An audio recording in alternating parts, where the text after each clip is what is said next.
الحمدللہ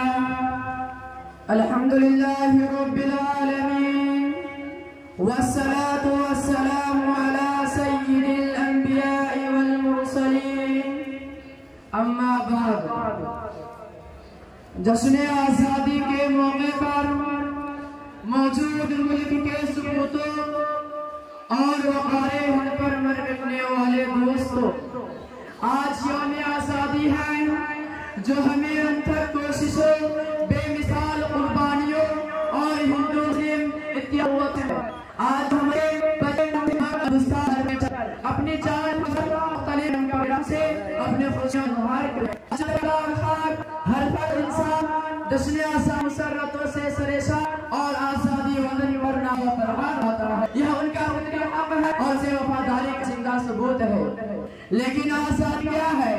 کیا آزادی یہ ہے کہ دوسروں کی خوشیاں چھینی جائے، طاقتور کمزور کو سے ٹھیکے برائے مذہب سے پھیلایا جائے، کہ مخصوص افراد کو قانون اڑانے کی مکلف ہو، مذہب خاص کے ساتھ تشدد کو روا رکھا جائے، اس کی تعلیموں کو دہشت اکٹھا اور اس میں پڑھنے والے طلباء پرانے علماء کو دہشت گرد قرار دیا جائے، اس کی عبادت گاہوں پر مسمار کیا جائے، اس کی ملکی وفاداری پر شک جائے، ملک کی آزادی پر اس کی آباد کی قربانیوں کو تاریخ مٹایا جائے۔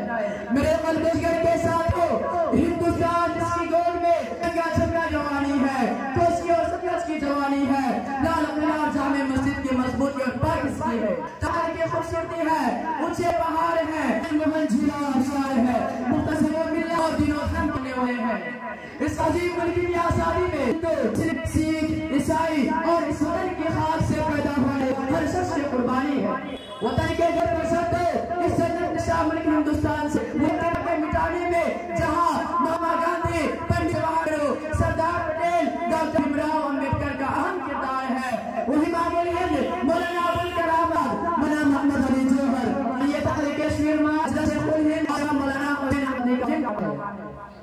میں تخیل سے یہی پوچھنا چاہوں کہ اس ملک میں وہ شہر تھا جس کی شہریت نے اعلان کیا کہ ہندوستان اب ہمارا ہے۔ ٹیپو سلطان شہید تھے، تاریخ سے پوچھو اس بائے آزادی سے شکر لندن میں کس نے اعلان کیا تھا؟ یا تو ہمیں آزادی کا پڑھنا چاہیے یا ہمیں یہ 2 گز زمین چاہیے۔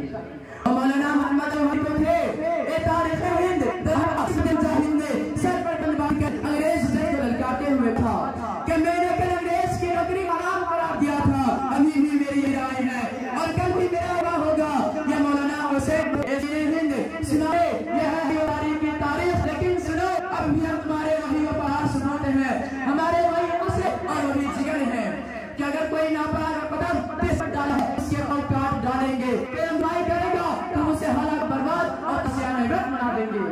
چاہے وہ امریکہ ہو یا روس، فرانس ہو یا برطانیہ، چین ہو یا پاکستان، ہمیں کسی کی پرواہ نہیں، کیونکہ توپوں ٹینکوں سے ٹکرانے کا مسئلہ ہمیں اندر موجود ہے۔ کیا نبان اور وقار و شان پر جان کی باسی رکھنا ہمارا ایمان ہے، اور یہی سبب ہمیں اولے دین سے مدرسہ ملا کہ جب تک جان میں جان ہے اور جسم میں سانس ہے تب تک وطن کے حفاظت کرنا ملک کی محبت اور ایمان علامت ہے۔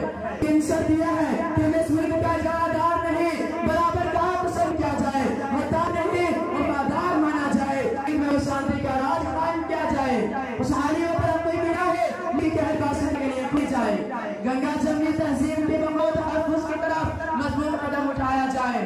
برادران وطن، یہ ہم اس کے اعتبار کو قرار کریں کہ ہندو، مسلم، سکھ، عیسائی کے ملاپ سے ہمیں آزادی ہو اور اسی عظیم اتحاد میں کی ترقی بھی ممکن ہے۔